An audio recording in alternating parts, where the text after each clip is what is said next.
ओ sorry.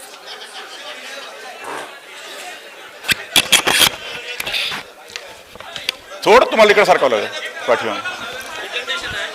सन्माननीय व्यासपीठ, या ठिकाणी उपस्थित असणारे सर्व संघर्ष समित्यांचे सन्माननीय पदाधिकारी, सतत संघर्ष करणारे सर्व शेतकरी बंधू आणि भगिनींनो, खरं तर इतक्या वादळी सभागृहाचं अध्यक्ष मला केलं.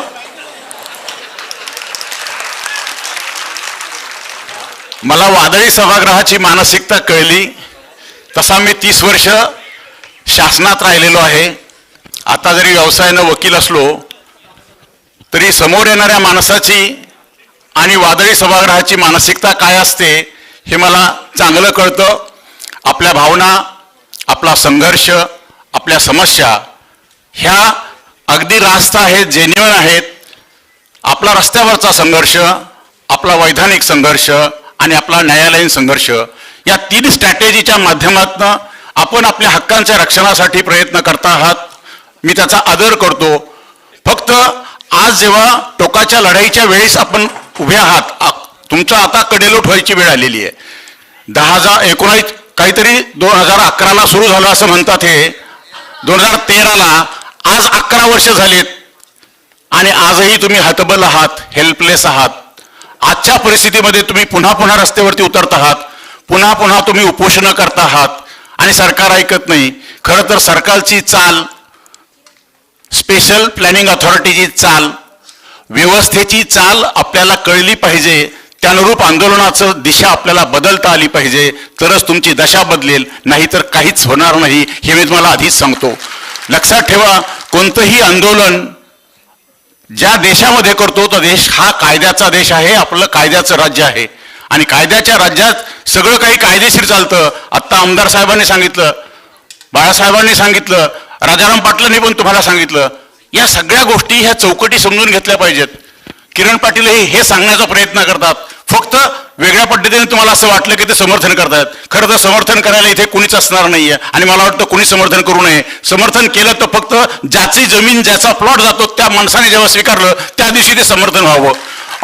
कुणावर लादण्यामध्ये काहीच अर्थ नाहीये. शेवटी प्रश्न कायद्याचा आहे, प्रश्न जमिनीचा आहे. आणि हे पहा, जमीन हा हे एकमेव ॲसेट आहे. या पृथ्वीवरचं जमीन हे एकमेव ॲसेट आहे ज्याचं कधी डिप्रिशिएशन होत नाही, जे टँजिबल ॲसेट आहे, जे लॉंग टर्म ॲसेट आहे आणि ते सांभाळण्याचं आणि त्याची वृद्धी करण्याचा अधिकार तुमचा आहे. आता त्याचं डिप्रिशिएशन नाही, ते ॲप्रिशिएशन किती घ्यायचं हे ठरवायचं आहे आणि हे ठरवण्यासाठी प्रचंड ताकद, प्रचंड विचार आणि प्रचंड तयारी तुम्हाला करावी लागेल. मी फक्त भूसंपादनात गेले अनेक वर्ष काम करतो. मी खूप आंदोलनं पाहिली, मी विकास होताना पाहिला आणि विकास पुढे जाताना पाठीमागचा भास भकास होताना पाहिला. आज इथे तुमचे दुःख हेच आहे की विकास होताना, नयनाचा विकास होताना ज्यांच्या जमिनी जातात त्यांचा विलय होऊ नये, त्यांचा विनाश होऊ नये, तो भाग भकास होऊ नये, हे तुमचं दुःख, हे तुमचं दर्द मला कळतं आहे. फक्त लक्षात ठेवा, हे सगळं चालताना देशाचा काही कायदा आहे आणि ह्या कायद्या पद्धतीने हे सगळं चाललेलं आहे हे समजून घेण्यात. आणि आता मला सांगा, 11 वर्षाच्या लढाईमध्ये बरंच काही निघून गेलंय. पुलाखालून पाणी खूप वाहून गेलंय. आज तुम्ही अशा टप्प्यात आहात की कायद्याने कदाचित तुम्ही हतबल झालेला असाल. अनेक आता सांगत होते आमदार साहेब की सुनावण्या झाल्या. आता सुनावण्याला खरंच तुम्ही गेला होतात की नाही? तुमचा विरोध झाला असेल, तुम्ही पत्र दिले असतील, तुम्ही सामने गेला असाल आणि समजा झाला असेल तर असं कोण म्हणतं की आर्बिट्रेटरने दिला हा निर्णय अंतिम असतो? आर्बिट्रेटरच्या वरती काही कोर्ट नाही का? ह्या देशातले सगळे कोर्ट संपलेत का? असं नाहीये की आर्बिट्रेटर ठरवतो. हां, आर्बिट्रेटरच्या काही गोष्टी फायनल आहेत, पण काही गोष्टीसाठी ट्रायब्युनल आहे, अपिलेट ट्रायब्युनल. आपल्याला या सगळ्या गोष्टी तपासल्या पाहिजेत. म्हणून मी फक्त सांगतो की नेमकं आपल्या देशातल्या भूसंपादनाची प्रक्रिया कशी चालते हे सध्या तुम्हाला सांगतो. ते प्रत्येक शेतकऱ्याला समजलं पाहिजे. आज इथे जे नाही आलेत त्यांना सांगा. त्याचं कारण आहे, या निष्क्रियतेची फार मोठी किंमत तुम्हाला थांबावी लागेल. तुम्हाला असं वाटतं का जुनी मुंबई होती ती थांबली का? नवी मुंबई होताना थांबली का? आणि आज तिसरी मुंबई होताना थांबेल असं तुम्हाला वाटतं का? हे एक लक्षात ठेवा, तुमच्या बाजूनं मुंबई होत राहणार, एअरपोर्ट पर्यंत निघून जाणार. कारण हे सरकारने काय सांगितलंय, हे ऐच्छिक आहे. नैना ऐच्छिक आहे, TPS ऐच्छिक आहे, बरोबर आहे. पण लक्षात ठेवा, सरकार जेव्हा एखादी गोष्ट ऐच्छिक आहे म्हणतं तेव्हा ते ऐच्छिक नसतं. सरकारने एखादी सूचना केली की तो आदेश समजायचा असतो. पॅन ऐच्छिक आहे, माहिती आहे ना तुम्हाला?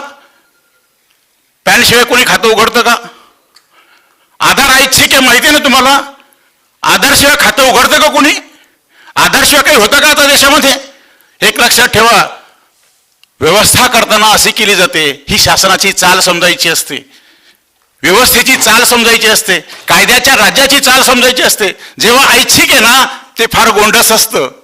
ऐच्छिक म्हणताना एका बाजूने तुम्हाला सांगायचं हे ऐच्छिक आहे, करायचं तर करणं तर नको करू, पण मागचे सगळे दरवाजे बंद करायचे किंवा निमुळते करायचे, त्यातून तुम्ही बाहेरच नाही पडले पाहिजे. आज तुम्हाला पण तेच केलं जाणार आहे. तुम्हाला नाही यायचं टीपीएस मध्ये तर येऊ नका. टीपीएस मध्ये आला तर 2.5 आणि तुम्ही नाही आला तर 0.5 फक्त.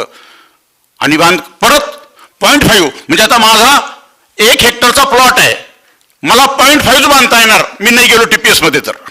आणि पुढे काय म्हणणार? विकास शुल्क भरा. आता विकास शुल्क किती असेल त्याचा भरोसाच नाहीये. म्हणजे मला सांगा की तुमच्या याच्यावरती म्हणून लक्षात ठेवा की इकडे नाही आलात तर तुमचे बाजूचे रस्ते सगळे इतके निमुळते कराल, तुम्ही कुठे सटकून पडाल त्याचा भरोसा पण नाहीये. आणि म्हणून माझं म्हणणं आहे की अंधावा विरोध करण्यापेक्षा डोळसपणे सगळं तपासून घेतलं पाहिजे, अभ्यास केला पाहिजे. हा, डोळसपणे तपासूनही पटलं नाही, ताकदीनं विरोध करा, रस्त्यावर उतरून विरोध करा, जिथे शक्य आहे तिथे जाऊन विरोध करा, घाबरू नका. फक्त प्रश्न आहे, कायद्याच्या राज्यामध्ये कायद्याची चौकट समजून घेतली पाहिजे आणि ही चौकट समजून घेतल्यानंतर आपण पुढे गेलं पाहिजे. Next slide please. हे बघा, आपल्या त्याच्यामध्ये भूसंपादनाच्या 3 पद्धती आहेत. एक आहे सक्तीचं भूसंपादन. याच्या आधीचा जो कायदा होता तो 1894चा कायदा होता, तो प्रो गव्हर्नमेंट होता, तो आर्बिट्ररी होता. धाक दपटशा टाकून वाटेल ते करून जमिनी ताब्यात घेतल्या जायच्या, कमी भूसंपादन दिलं जायचं, कमी मोबदला दिला जायचा, अत्यंत कमी दिला जात होता. म्हणून सुप्रीम कोर्टापर्यंत हायेस्ट केसेस सध्या भूसंपादनाचे आहेत. मी एक भूसंपादन पाहिलं, माझ्या जन्माच्या वेळेस ती भूसंपादनाची फाईल होती आणि मी 60 वर्षाचा होऊन रिटायर होताना ती फाईल माझ्यासमोर आली होती. त्यावेळेस त्याची 2 लाख किंमत होती, माझ्यासमोर आली तेव्हा ती 2.5 कोटी होती. मी सरकारला सांगत होतो पैसे लवकर पाठवा, त्याचं कारण 2.5% 15% व्याज मला रोज द्यायला लागणार होतं. लढा, असे लढे सगळ्यात जास्त हायकोर्ट, सुप्रीम कोर्ट आणि खालच्या कोर्टामध्ये भूसंपादनाचे आहेत. सगळ्यात जास्त लुटला गेला तो शेतकरी लुटला गेला. हे डोळेसपणाने मी एक शेतकऱ्याचा मुलगा म्हणून सांगतो, हे सगळ्यात झालं होतं. पण आता झालं काय, त्याच्यानंतर सरकारनं विचार केला, खूप चळवळी झाल्या, खूप लढे झाले, खूप संघर्ष झाला आणि हा कायदा बदलला पाहिजे. आता एक कायदा आला, 2013चा कायदा. इतका सुंदर कायदा आहे, पण या कायद्यानं आपल्या देशामध्ये हा कायदा आला 1 जानेवारी 2014. आज झाले 10 वर्ष. इंचभर जमीन, मी रिपीट करतो, इंचभर जमीन या कायद्याप्रमाणे सरकार ताब्यात घेऊ शकलं नाही कोणत्याच राज्यामध्ये.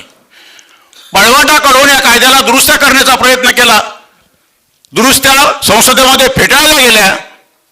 मग शेवटी राज्यसभेतलं बहुमत, लोकसभेतलं बहुमत, हे सगळं गणित जमत नाही, कायदा बदलता येत नाही, म्हणून त्या राज्याने दुरुस्त्या कराव्यात, कायदा डायल्यूट करण्याचा प्रयत्न केला. पण कायदा अजून जागाच आहे आणि तो कायदा आहे प्रो पीपल. ह्या कायद्याला काही करता येत नाही का? आता कायदा हा खूप न्याय देणारा कायदा आहे, ज्याची जमीन जाते त्याच्या हक्काचा कायदा आहे. कायद्याचं नाव खूप मोठं आहे, लंबा लचक आहे. मी एकदा नाव सांगतो तुम्हाला आणि नंतर शॉर्ट नाव पण सांगतो. या कायद्याचं नाव आहे द राईट टू, काय शब्द वापरला मी? The right to fair compensation and transparency. प्रत्येक शेतकऱ्याला 2 गोष्टीची राईट मिळतोय. कशाचा राईट मिळतोय? फेअर कॉम्पेन्सेशनचा. आणि दुसरा राईट मिळतोय ट्रान्सपरन्सीचा. जे कराल ते मला दाखवा, प्रत्येक गोष्ट मला दाखवल्याशिवाय करू नका, हा राईट आहे. म्हणजे आता जेव्हा टीपीएस होईल, जर हा भूसंपादनाला पर्याय असेल तर तो मला दाखवल्याशिवाय, प्रत्येक गोष्ट मला विचारल्याशिवाय, कन्सल्ट केल्याशिवाय करायचं नाही, असं संसदेनं केलेला कायदा. पुन्हा वाचतो कायद्याचं नाव, the right to fair compensation and transparency in land acquisition, in resettlement and in rehabilitation. आता 3 गोष्टी शब्द वापरलेत, fair compensation and transparency in land acquisition, fair compensation and transparency in resettlement, fair compensation and transparency in rehabilitation, हे 3 right प्रत्येक शेतकऱ्याला मिळाले. आता हे करता येत नाही म्हणून सरकारने काय केलं आयडिया, आम्ही याच्यात जेवढे पैसे मिळतात तेवढे पैसे तुम्हाला देतो, नाही त्याच्यापेक्षा आम्ही 25% तुम्हाला जास्त देतो. आणि थेट खरेदी नावाचा एक प्रकार आपल्याकडे आला. फार मोठं काम महाराष्ट्रामध्ये समृद्धी महामार्गाचं काम थेट खरेदीच्या माध्यमातून झालं, खूप मोठं झालं. लोक पण खुश झाले, 4.25 पट पैसा मिळाला. ज्याला 1 कोटी मिळणार होते त्याला 4.5 कोटी रुपये मिळाले, लोकही खुश झाले. हा, आणि तिसरी मेथड आहे जी आता यांनी समजावून सांगितली किरण पाटलांनी, त्या मेथडचं नाव आहे लँड पुलिंग. लँड पुलिंग हे आपल्या देशातच आहे असं नाही, सगळ्या देशात आहे, जगभरात आहे. सगळ्यात आधी वापरलं ते जपाननं. 1945च्या युद्धामध्ये उद्ध्वस्त झाल्यानंतर जपान पुन्हा उभं राहिलं. ते लोकांनी एकत्र येऊन जमिनी पूल केल्या, त्या सपाट केल्या, त्याचे विकसन केलं, प्लॉट वाटले आणि त्यातनं उभं राहिलं जपान. असंच उभं राहिलं जर्मनी, असंच उभं राहिलं स्वीडन, फिनलँड, अशा अनेक कंट्रीज आहेत. Singapore is the best latest example. हे सगळे पाहिलं, हे लँड पुलिंग मधून झालं. लँड पुलिंग वाईट नाही, फक्त ते ट्रान्सपरंटली झालं पाहिजे, लोकांना विश्वासात घेऊन झालं पाहिजे, लोकांच्या सहभागाने झालं पाहिजे. असं झालं तर ते लँड पुलिंग होईल. सगळ्यात आपल्या देशामध्ये पहिला कायदा आला होता Bombay regional town planning act 2015ला. त्याच्यानंतर 2017ला गुजरातमध्ये पहिली लँड TPS स्कीम झाली, टाउन प्लॅनिंगची स्कीम झाली. त्याच्यानंतर राज्यभर स्कीम झाल्या. खूप तुम्हाला हजारो स्कीम निर्णय शहरामध्ये दिसतील आणि खूप चांगलं आहे. त्या ठिकाणी छान रस्ते, मैदानं, बगीचे, शाळा, हॉस्पिटल, पोस्ट ऑफिसेस आणि सगळं मोकळं, कुठेच अतिक्रमण नाही, कुठे टपरी नाही, जागाच नाही.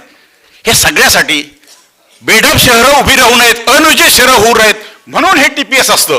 पण कुणाचा तरी हिसकावून घ्यावं, त्याच्यावरती अन्याय करावा, त्याला पायाखाली तुडवावं आणि त्याच्यातनं कुणाच्या तरी विकसकांचे व्यवसाय चालवावेत, त्यावरती कुठल्या तरी संस्थेनं नफा मिळवावा, यासाठी लँड पुलिंग नाही आणि यासाठी हा कायदा मुळीच नाही.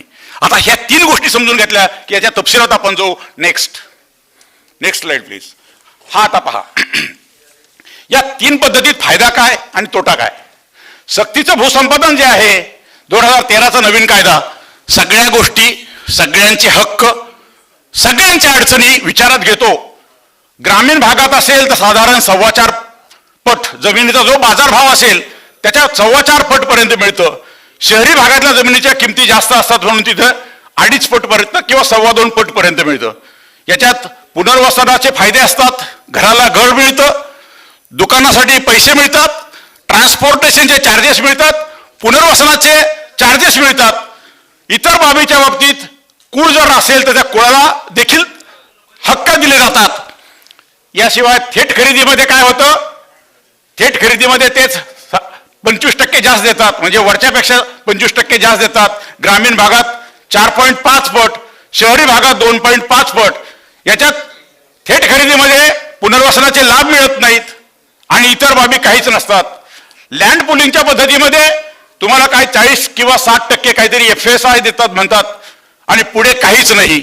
आता ही पद्धत, आता हे आपण कंपॅरेटिव्ह पिक्चर पाहिलं. पुन्हा आपण नेक्स्ट स्लाइडला जाऊ.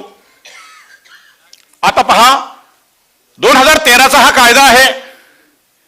बाधित जागा आणि त्याच्या जमिनीवरचं, आता पहा जी जागा जाते, जेव्हा तुम्ही 2013 असा शब्द राजाराम पाटलांनी वापरला कायदा, हा कायदा काय पाहतो, पहिल्यांदा तुमचा जमिनीचा सर्वे होतो, तुमच्या जमिनीचे 7/12 सगळे आधी क्लिअर केले जातात. तुमच्या जमिनीत काय काय आहे, झाडं आहेत का, पिकं कोणते आहेत, विहीर आहे का, पाईपलाईन आहे का, सपाटीकरण केलेलं आहे का, बांधबंदिस्ती आहे का, घर आहे का, झोपडी आहे का, हे सगळं पाहिलं जातं.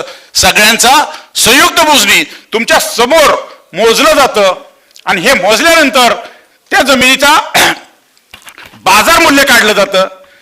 बाजार मूल्याच्या वरती जितकं बाजार मूल्य येईल त्याला 2चा मल्टीप्लायर लावला जातो. कारण तुम्हाला आज काही ती जमीन विकण्याची सक्ती नाहीये, पण भूसंपादन करायचं म्हणून ती सक्ती करतात, म्हणून त्याला म्हणतात सोलॅसियम. त्याला दिलासा रक्कम म्हणून तेवढीच रक्कम दिली जाते, 100 अधिक 100 आणि त्याच्या 2 पट म्हणजे 4 पट होतं 12% व्याज. हे जे काम आहे भूसंपादनाचं 2013च्या कायद्याप्रमाणे साधारण 37 महिने ते 40 महिने चालतं. आता 40 महिने थांबायला कुणालाच वेळ नाहीये. तुमच्या संघर्षामध्ये तुम्ही 11 वर्ष घालवली आहेत. इथे विकास अजून झालेला नाहीये. आणखी 3.5 वर्ष घालायला काही हरकत नाही ना. हा कायदा लावून टाका, काहीच अडचण येणार नाही. तेव्हा हे सगळं काढलं, जर का कुळ आणि मालक असेल तर त्या कुळाला 75% दिला जातो, मालकाला ज्याचा त्याचा हिस्सा दिला जातो. आणि जर याच्यात महिला वारस असतील किंवा इतर वारसांची की भांडणं असतील, हे सगळं तपासलं जातं. आता ह्या सगळ्या गोष्टी भूसंपादनामध्ये पाहिल्या जातात. आता त्याला पुनर्वसन काय काय दिलं जातं? घर ज्याचं आहे त्याला शहरामध्ये 50 स्क्वेअर मीटरचं म्हणजे साधारण 537 स्क्वेअर फीटचं घर दिलं जातं. घर नको असेल तर 5.5 लाख रुपये रोख दिले जातात. पुनर्वसनचा भत्ता म्हणून 50,000 रुपये दिले जातात. निर्वाह भत्ता म्हणजे त्याला घरातनं बाहेर काढल्यावर उद्या खायचं काय, दर महिन्याला 3,000 रुपयाप्रमाणे 12 महिने त्याला 36,000 रुपये दिले जातात. हाच सदस्य हा शेतकरी जर अनुसूचित जातीचा किंवा जमातीचा असेल 36,000 अधिक त्याला 50,000 रुपये दिले जातात. आणि वाहतुकीचा भत्ता त्या घरापासून तोडलेल्या घरापासून दुसरीकडे जाण्यासाठी 50,000 रुपये, असे जवळपास 1,80,000 रुपये हे मिळतात. त्यांच्या घरामध्ये जर का कोणी खाजगी वाटाघाटीने केलं तर फक्त हे 2.5 मिळतं. आणि 2018 मध्ये दुरुस्ती करण्यात आली. हे सगळं नको असेल तुम्हाला तर याच्यात 50% घ्या, वरचं 40, वरचे 4 पट अधिक हे 50% म्हणजे 4.5 पट 4.5 रक्कम घ्या आणि बाहेर पडा, असा एक ऑप्शन या 2013च्या कायद्यामध्ये आहे. Next please.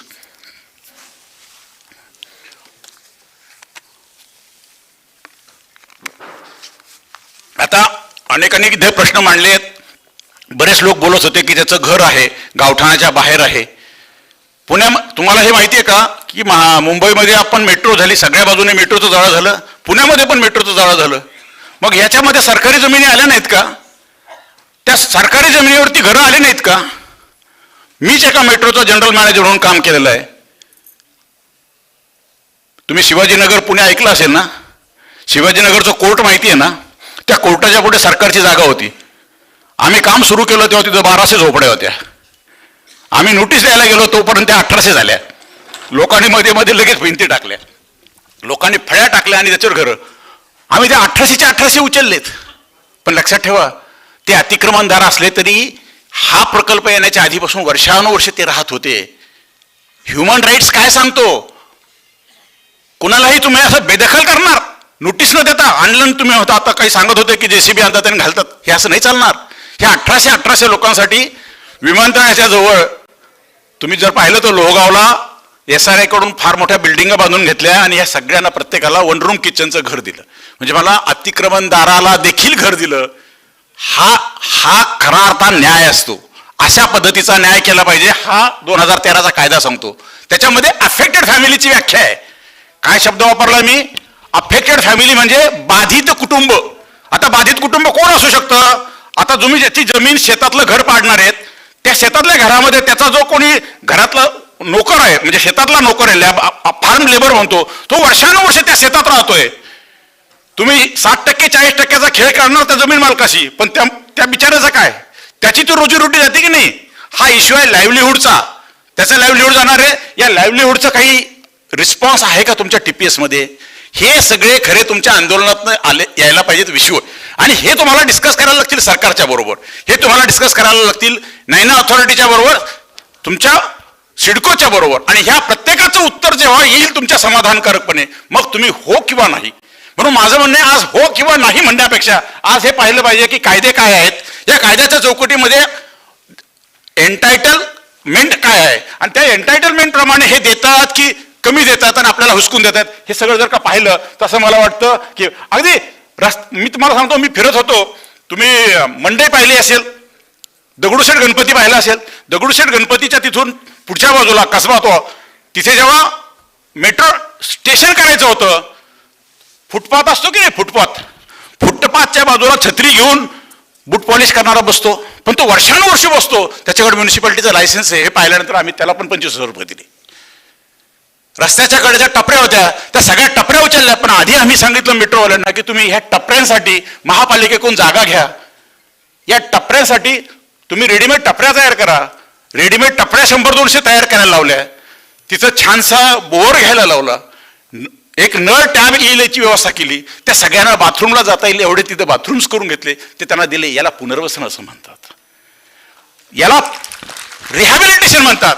लक्षात ठेवा, टीपीएस होण्याच्या आधी त्या माणसाची जी स्थिती आहे ती कमी होता कामा नये, ती सुधारली तर जास्त चांगलं.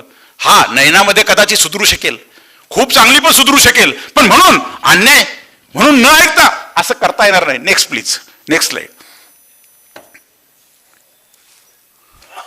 हा, आता पहा, त्यात आणखी काय तरतूद आहे. लोक सततपणे म्हणतात की ज्याचं जमीन गेली त्या बाधिताला नोकरी मिळाली पाहिजे.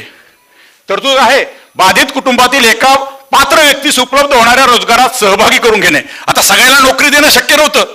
आम्ही मेट्रोमध्ये होतो तेव्हा आम्ही सांगत होतो नोकरी तर सगळ्याला देणं शक्य नाहीये, पण त्यांच्या घरामध्ये जर का एम्प्लॉयबल माणूस असेल त्याला नोकरी देता येत नाही तर तुम्ही 5 लाखाचं रोख अनुदान दिलं पाहिजे. कायदा सांगतो, मी नाही, या देशाच्या संसदेने केला कायदा. आता हे सगळे एकत्र करा, एवढे बेनिफिट तुम्हाला ह्या टीपीएस मध्ये मिळतात का हे चेक करा.